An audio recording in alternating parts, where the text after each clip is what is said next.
Welcome back. आज का जो सेशन है वो आपके बीएससी फर्स्ट ईयर के ज्योमेट्री से रिलेटेड है। ज्योमेट्री में आप पढ़ चुके हैं फोकी, सेंट्रल ऑफ कोनिक, इन सब चीज़ों के विषय में। इसको कैसे आप स्टडी कर सकते हैं, ये बहुत अच्छी बात है। इसको समझने के लिए सबसे इम्पोर्टेंट चीज़ यही है कि आप जब भी बैठने पढ़ते हैं तो आपके लिए तीन चीज़ें कंपल्सरी होती हैं। आजकल के मॉडर्न वर्ल्ड में, मॉडर्न युग में सबसे इम्पोर्टेंट चीज़ ये हो गया है कि मोबाइल जो है 10+2, जैसे बच्चे आगे क्रॉस कर जाते हैं 10+2, उनकी लत सा लग गया है मोबाइल का। ठीक है, पढ़ने बैठेंगे तो मोबाइल पास में रहेगा, तो फलाना का मैसेज आ गया, तो चिन्हों का मैसेज आ गया, तो व्हाट्सएप पे आ गया, फेसबुक पे आ गया, ये वगैरह चीज़ें। पहला तो ये हो गया। दूसरा यह है, थोड़ा जो है हाई फाई बच्चे होते हैं, डेट मीन्स जिनके बैकग्राउंड बहुत सही होती है, तो पढ़ने बैठते हैं तो नमकीन लेके बैठ जाएंगे, चाय बैठ जाएंगे लेके, तो मुंह चलाएंगे ही पढ़ेंगे।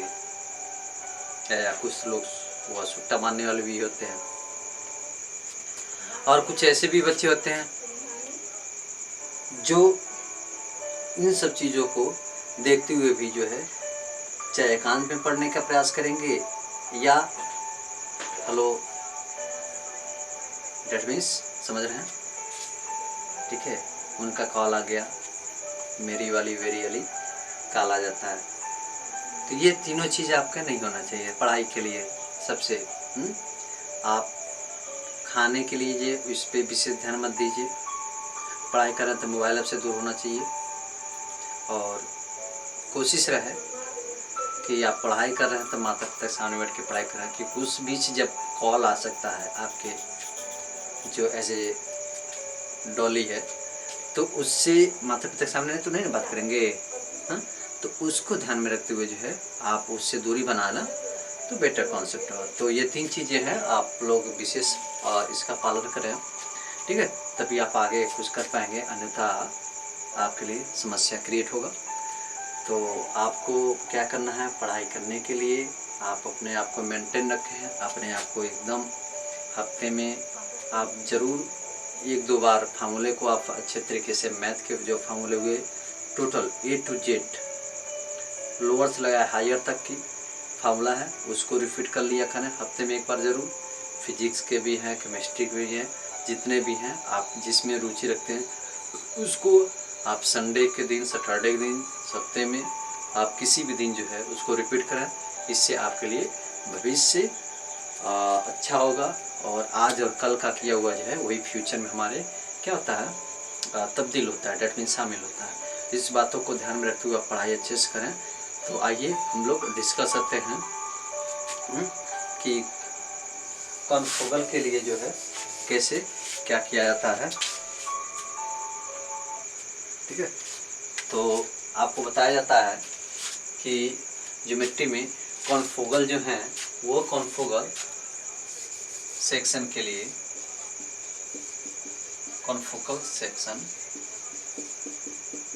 आप पढ़ चुके हैं। कॉन्फोकल सेक्शन में x² upon a² plus y² upon b² equal to 1।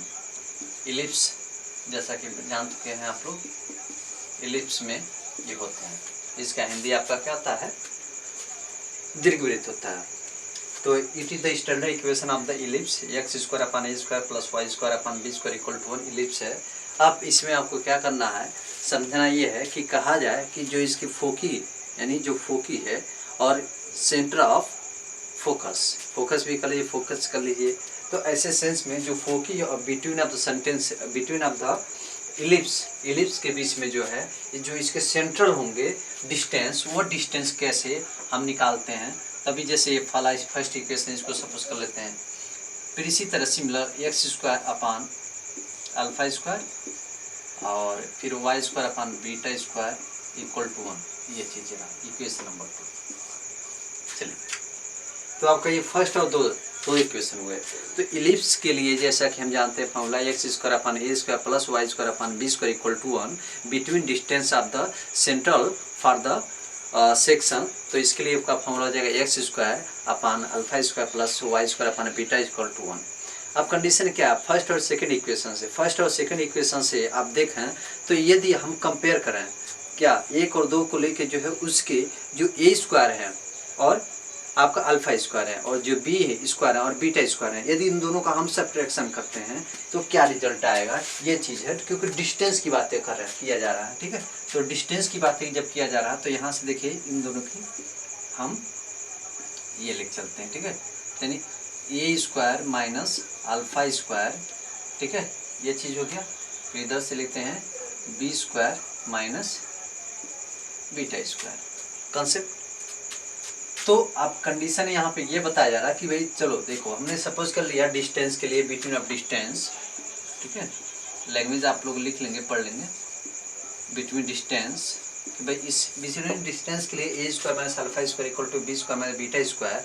तो there mean A square minus alpha square, यदि ये आपकी पूरी कंडीशन को हम अपने तरफ से कोई ऐसा वैल्यू हम सपोज कर लेते हैं, ठीक है। तो इसकी वैल्यू हमने सपोज कर लिया, चाहे रिजल्ट या ऐसे जो भी कर लीजिए, इसको सॉल्व करने से जो हमारा लेमडा आ जा रहा है, ठीक है। तो यहाँ पर हमने पुट कर दिया है, यहाँ पर ऐसे लेमडा में पुट कर दे रहा हूँ।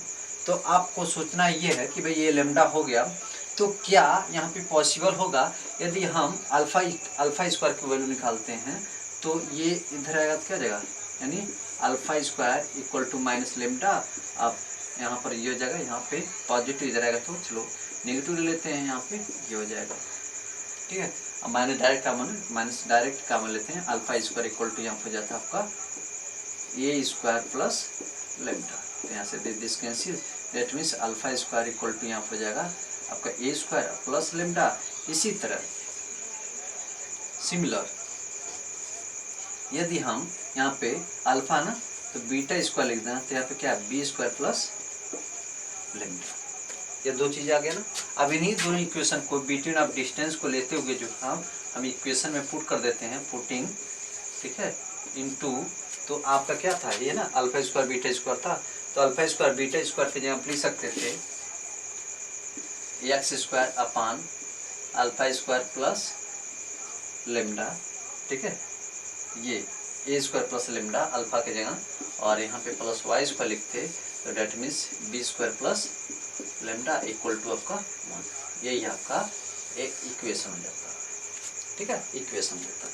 अब कभी भी क्वेश्चन आपको जब थ्योरम को प्रूव करते हैं तो कभी कभी ये क्वेश्चन इस प्रकार का आता है कि जो कॉन्फोकल सेक्शन के जो है बिटवीन डिस्टेंस ऑफ द फोकी हैं, तो ऐसे कंडीशन में इसकी पेरीमीटर आ जाए, पेरीमीटर यानी उसकी परिमाप, यदि उसके चारों तरफ से परिमाप को देखा जाए तो क्या यहाँ पे कंडीशन होगा। तो जैसा कि हम लोग जानते हैं, ये पिछले क्लास में पढ़ चुके हैं ना, Y square equal to 4a Y, ये पढ़ चुके हैं।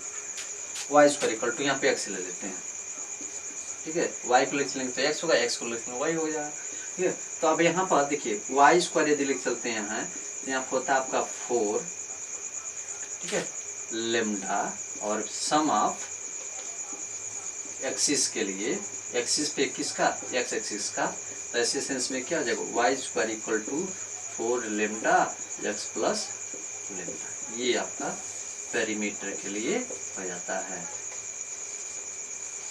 ठीक है। तो कंडीशन आपके सामने है, ठीक है, आप इसको पढ़ाई करें, मन से करें, उसको जब पढ़ते हैं तो लगन के साथ पढ़ेंगे तो आपके लिए बहुत आसानी तरीके से इसको सॉल्व कर सकते हैं। विशेष कोई कठिन नहीं है, ज्योमेट्री है तो ज्योमेट्री इजीली होता है, बस जब उसको आप समय देते हैं, समय देकर उसको अच्छे तरीके से सॉल्व करेंगे तो आपके लिए एक बहुत बड़ी आइडिया आपको रिजल्ट लाएगा और एक नए नए चीज़ों को आपको सीखने और देखने को मिलेगा। तो एक बार फिर से आपको इसको देखें कि भाई हम जानते हैं इलिप्स की जो फॉर्मूला होता है X square upon A square plus Y square upon B square equal to 1 होता है। अब इसके जो है यदि बिटवीन डिस्टेंस की बात फोकस पे ले लेते हैं तो यहाँ पे X square upon alpha square plus Y square upon beta square equal to 1 होता है। तो there mean the first equation और सेकंड इक्वेशन को ही लेके जो है इसको यदि उसको हम सब्ट्रैक्शन की बात कर लेते हैं तो A square minus alpha square equal to beta B square minus beta square हो जाए, B square minus beta square हो जाएगा। उन दोनों को ट्रांसफर करके सॉल्व कर लेते हैं। तो सॉल्व करने से जो हमारी ए की वैल्यू आता है, अल्फा की वैल्यू आता है, वहाँ पे अल्फा स्क्वायर इक्वल टू हो जाता है आपका ए स्क्वायर प्लस लेमडा। और इसी तरह बीटा का भी क्रम में ले लेते हैं, तो बीटा स्क्वायर इक्वल टू होता है बी स्क्वायर प्लस लेमडा। अब यही दोनों मेन जो एक्यूरेट वैल्यू होता है वहाँ पर ले जाकर पुट कर देना चाहिए इक्वेशन नंबर 2 में, जो आपका स्टैंडर्ड इक्वेशन है X square upon alpha square plus Y square upon beta square. तो जो हम लोग फाइंड कर चुके हैं, यानी यहाँ पर अल्फा स्क्वायर बीटा स्क्वायर की वैल्यू ले जाकर वहाँ पर पुट करेंगे, तो वहाँ से रिजल्ट होकर निकला आता है हमारा X square upon A square plus lambda, B square plus में B square upon B square plus lambda एक वाई स्क्वायर पे करके इक्वल टू आपका 1 हो जाता है। तो इस तरह से आप जब सॉल्व करते हैं तो आपका स्टैंडर्ड इक्वेशन हो जाता है X square upon A square plus lambda plus Y square upon B square plus lambda equal to 1 होता है। और यदि यही आपका पेरीमीटर के साथ ले चलते हैं तो पेरीमीटर में आपको ये दिखा दिया जाता है कि जो एक्स एक्सिस है और जो अननोन फंक्शन है, डेट मीन्स जो लेमडा जिसको सपोज किया गया है, तो X plus lambda is the product of the lambda with the 4 time with the Y of square. Okay, तो इस तरह से आप इसको सॉल्व करेंगे, आपको अच्छे से समझ में आएगा। जब आप इसको पढ़ेंगे मन से तो समझ सकते हैं, ठीक है। और वीडियो को लाइक सब्सक्राइब शेयर करते रहें, कमेंट करते रहें, ठीक है। किसी भी प्रकार का ना आने पे जो है आप डाउट सेशन में अवश्य पूछें। थैंक यू, धन्यवाद।